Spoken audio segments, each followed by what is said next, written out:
welcome to Washington Talk. I'm Young-Kyo Kim. U.S. President Joe Biden will host South Korean President Moon Jae-in at the White House on May 21st for their first summit talks. While North Korea will be at the top of the agenda, the summit is expected to serve as an occasion to reaffirm the U.S.-South Korea alliance as Washington ramps up efforts to form a united front against China. Today we'll go through these ahead of the upcoming summit. Joining me is Patricia Kim. Dr. Kim is Senior Policy Analyst with the China Program at the U.S. Institute of Peace. She was a Stanton Nuclear Security Fellow at the Council on Foreign Relations. Elbridge Colby also joins me today. Mr. Colby is co-founder and principal of the Marathon Initiative. He previously served as Deputy Assistant Secretary of Defense for Strategy and Force Development. Welcome to the program. Thank you. Thank you. First of all, Dr. Kim, what is on the first priority for the Biden administration as it prepares for the summit between the U.S. and South Korea? The overarching priority for both the Biden and Moon administrations will be to demonstrate the overall strength of the U.S.-ROK alliance and its ability to comprehensively address regional and global challenges. There will likely be an effort by both sides to demonstrate a coordinated stance on North Korea policy and advancing peace on the Korean Peninsula, as well as the ability to jointly address a range of issues, including upholding democratic values and a rules-based order in the Indo-Pacific region, addressing regional threats, including those posed by China through economic, technological, and defense cooperation, and jointly addressing global challenges like the COVID-19 pandemic and climate change. All right. What about you, Mr. Colby? For President Joe Biden, what is the most important issue to be discussed with President Moon Jae-in? Well, thanks, Young-Kyo, for having me on the show. And I think as Patricia ably laid out, I think North Korea will be the top issue for discussion. But I think sort of lurking behind this is, of course, the issue of China, which the Biden administration has continued the Trump administration's focus and kind of, I would say, confrontational, certainly competitive stand vis-a-vis Beijing. And I think the reality is that as the 2+2 statement from the U.S.-South Korea meeting a couple months ago indicates, there does seem to be some distance between the Biden administration and the Moon administration on this issue. So I think it'll be interesting to see what comes out. I wouldn't be, hopefully they will be able to conclude some meaningful language coming out of the summit and policy alignment, but I'm a bit skeptical. President Moon said he will use the upcoming summit with President Biden as an opportunity to push for restoration of diplomacy with North Korea. And the Biden administration earlier announced it has completed the North Korean policy review and it is open to diplomacy with North Korea. What are the ways to resume stalled talks between Washington and Pyongyang? Well, I think the greatest difficulty with resuming diplomacy with North Korea is the fact that North Korea doesn't seem interested, at least at this point, in coming back to the negotiating table. According to media reports, the Biden administration has tried multiple times to quietly reach out to Pyongyang, but North Korea has yet to respond. And the Moon administration has also continually messaged to Pyongyang that the door for talks is wide open. But again, North Korea hasn't really shown interest in engaging with the outside world. Some experts speculate that the challenges posed by the COVID-19 pandemic partly explain why North Korea has shut itself off from the outside world. And it's been suggested that perhaps offering humanitarian assistance or COVID-19 vaccines could be one way to engage North Korea and to ease the door open for diplomacy. But so far, it doesn't seem like North Korea is willing to accept such assistance at the moment. Seoul keeps calling for easing sanctions on North Korea, while Washington maintains the sanctions needs to be in place to restrict North Korea's ability to continue funding and developing its nuclear weapons and missiles. Will sanctions be discussed between the two leaders when they meet?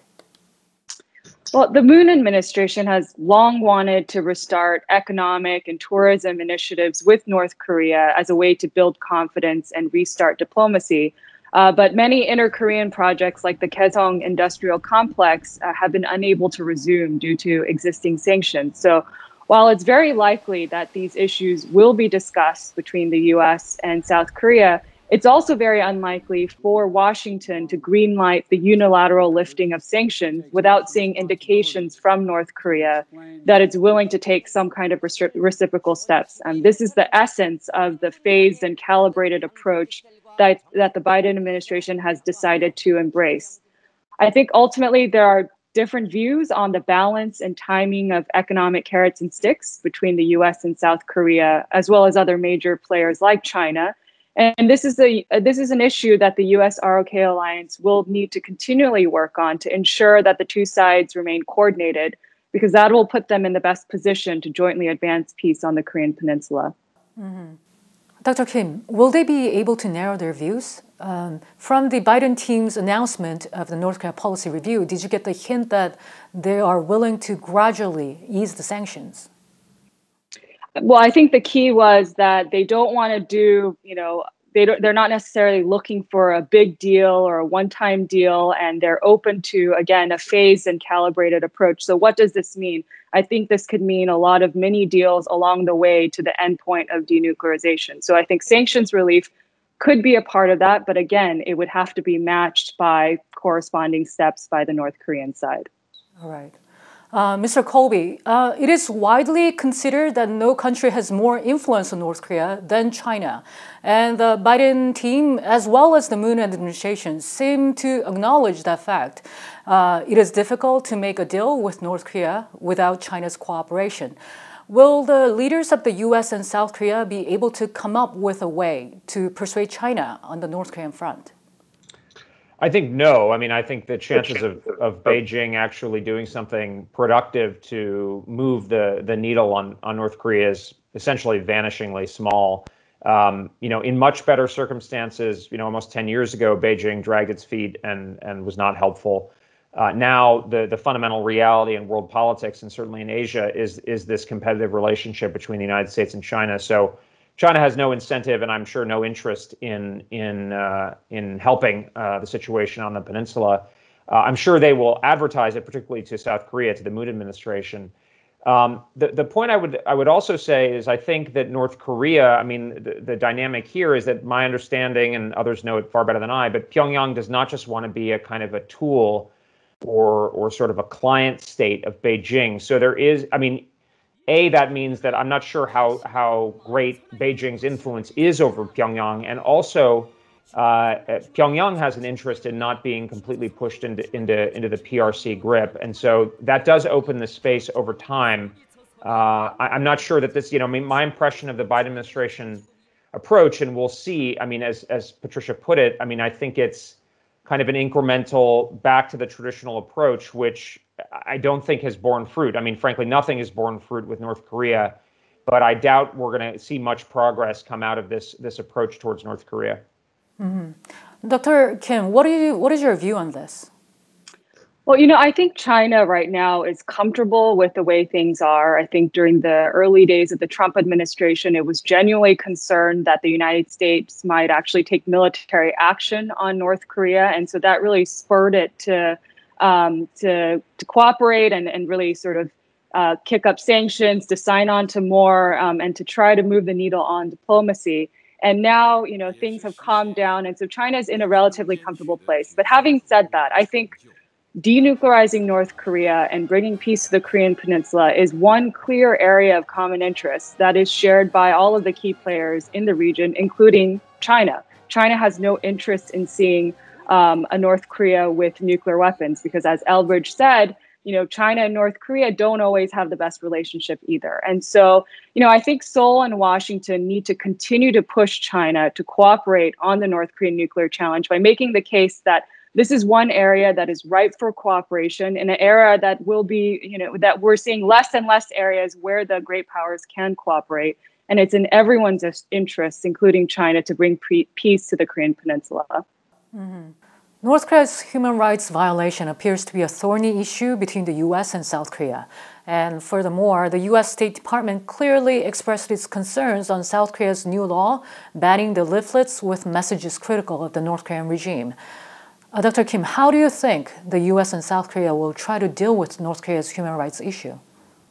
Well, there are indeed differences between the Biden and Moon administration's respective approaches to human rights issues. I think the Biden administration has made very clear that democratic values need to be front and center in our approach to foreign policy, and it hasn't shied away from calling out the Kim regime for its human rights violations. Whereas the Moon administration has refrained from such explicit criticism based on the calculation that not offending the Kim regime is the most effective means to speeding up the larger peace process, which would ultimately improve human rights for North Koreans on a faster timeline. So at the end of the day, I don't think the debate between Washington and Seoul is on whether or not North Korean human rights matter. I think everyone agrees that they do, but it's on how best to address it. So human rights will be an issue that will require careful coordination by the two sides to avoid conveying conflicting messages to North Korea. Mr. Colby, in general, do you see that the Biden team is putting much more emphasis on human rights issue compared to the previous administration, not only on North Korea, but also on China? I do. I mean, I think Dr. Kim is correct that the Biden administration has really fronted democracy as it construes it and human rights as central. I mean, I think the president's speech at the Munich Security Conference, Secretary Blinken's comments, the president's comments throughout indicate a real, very, very heavy ideological focus. Personally, I think that's a mistake. It's certainly a change from the last administration, certainly in its degree of emphasis. But I do think, I mean, that there will be areas where it will cause significant tensions. I mean, the particular issue of dealing with North Korea is one, but it's already, I think you see it in South Asia and Southeast Asia where it's going to cause tensions. And, it's also going to, the way the administration has talked about some of the issues within China is going to intensify the competition even more than it already is. Not to say these aren't real issues, but I think there is I would almost say a crusading aspect to the Biden administration's approach to this that is, very salient in their approach, and I think other countries are going to have to take that for what it is, as it seems to reflect the views of the president himself very clearly. Mm-hmm. And South Korea's top diplomat Chung Eui-yong has recently urged Washington to appoint a U.S. special representative for North Korea, a position which was held previously by Stephen Biegun. And earlier, there was a report by the Washington Post that Biden administration does not have a plan to do so. Dr. Kim, is this something that should be done more promptly? So I don't believe that the Biden administration has yet to publicly address whether or not it will appoint a special representative for North Korea or on the timing of the appointment. But my sense is that it would be very useful to be able to convey to the North Koreans, to South Korea, and the rest of the region that there is indeed a dedicated person in the Biden administration who is empowered by the president, who is working to make progress on diplomacy and to deal with the challenges that are posed by North Korea. So whether this is a special rep or someone who is already inside government, I don't think that matters as much as just showing that somebody is dealing with this on a day-to-day basis. Mm-hmm. What is also expected to be on the agenda of the summit is bolstering the bilateral military alliance between the U.S. and South Korea. What is the pressing issue in the U.S.-ROK military alliance, Mr. Colby? Well, I think the primary focus of attention has been the SMA issue, the burden sharing issue, which has now been resolved. The issue of exercises obviously will presumably come up. My sense is that in this summit, they probably won't get at the deeper issues, which are going to dominate the alliance military discussions going forward. The primary, which is the U.S. focus on China as the pacing challenge for our military. And I think the Biden administration, to its credit, has been very clear that China will be the pacing priority challenge. Mm-hmm. Mr. Colby, during the previous Trump administration, the joint military exercises between the U.S. and South Korea had been greatly reduced as former President Donald Trump, he wanted to pursue building relationship with North Korea's Kim Jong-un. Do you think same approach can be taken in the Biden administration? Well, I don't think the Biden administration will go for that kind of approach for a variety of reasons, and I'm skeptical that protestations or offers of goodwill are going to change the calculus of the Kim government in North Korea, in Pyongyang. But fundamentally, I think the broader issue that it's important for a South Korean audience to understand is I think that the North Korea issue is not going to be able to have the dominating kind of focus for U.S. policy writ large, but even in the peninsula that it once had. As I've mentioned and emphasized, China is going to have to be the primary focus. And the North Korea issue, I disagree with Dr. Kim. The North Korea issue is already subsumed to that broader competition. I don't think the United States and China share meaningful interests. I have no doubt that in Zhongnanhai, they see North Korea as part of this broader competition. I mean, I don't know, but that I would bet money on it. And so we are not going to be able, they may want to tactically tilt to, lure away the Moon government or to get us distracted. I mean, China benefits enormously from a distraction that the United States has with the North Korea issue. Of course, in South Korea, North Korea is not a distraction. It's a primary immediate threat. So I don't want to understate that. But I think there is this kind of tension in our relationship between Washington and Seoul that we can't paper over. Ultimately, we do have very aligned interests. I think South Korea has a strong interest in the alliance. Otherwise, it is exposed to China's coercion or worse over time. And the U.S. has an interest in the ROC alliance, not only for history and shared values, as people emphasize, but also Seoul's major economy and military force, its proximity to Japan. So we have an alignment of interests, but we need to look at it more clearly where things are going, and that's going to be about China primarily for the United States and also North Korea, but in a secondary way. The Biden administration keeps stressing the importance of the trilateral relationship among the U.S. and South Korea and Japan. In fact, President Biden had his first in-person summit with Japanese Prime Minister Suga Yoshihide and is having the second one with South Korean President. Does this show the Biden administration's continuous emphasis on the trilateral cooperation? Why is it so important for the U.S.? Well, I think for the Biden administration, it's very important. I mean, because I think they see this coalition of democracies that the president and Secretary Blinken have talked about a lot as very critical. And of course, South Korea is a bit of an outlier on this issue that, being a democracy, it has not aligned as much. And I think they see that kind of the Biden administration sees that symbolic alignment as very critical. So I would expect quite a lot of pressure on Seoul and Tokyo to align more. I mean, my own personal view is that the United States certainly benefits from good feelings between Tokyo and Seoul and cooperation. I'm not sure it's as central as some people say. I think the main thing that Seoul really should be focused on in South Korea is its self-defense and working with the United States on standing strong vis-a-vis China. But I think the Biden administration will push it, and I think from our perspective in the United States, it's certainly to our interest to have good relations between Japan and South Korea. Mm-hmm. My last question for both of you: what would make the Biden-Moon summit successful? What would be your criteria to assess that? Dr. Kim first. I think as long as the two sides are able to demonstrate again that the US-ROK alliance, despite certain differences that we talked about during this program, is overall very strong, and that it is ready to comprehensively address regional and global challenges, whether this is the immediate threat of North Korea or longer-term threats in the region, such as those posed by China, and it's able to sort of do some forward thinking on these issues. I would mark that up as success. Mm-hmm. And Mr. Colby, same question to you. Yeah, I think it's a first meeting in-person meeting between the two leaders, and so I think expectations should be tempered to be fair.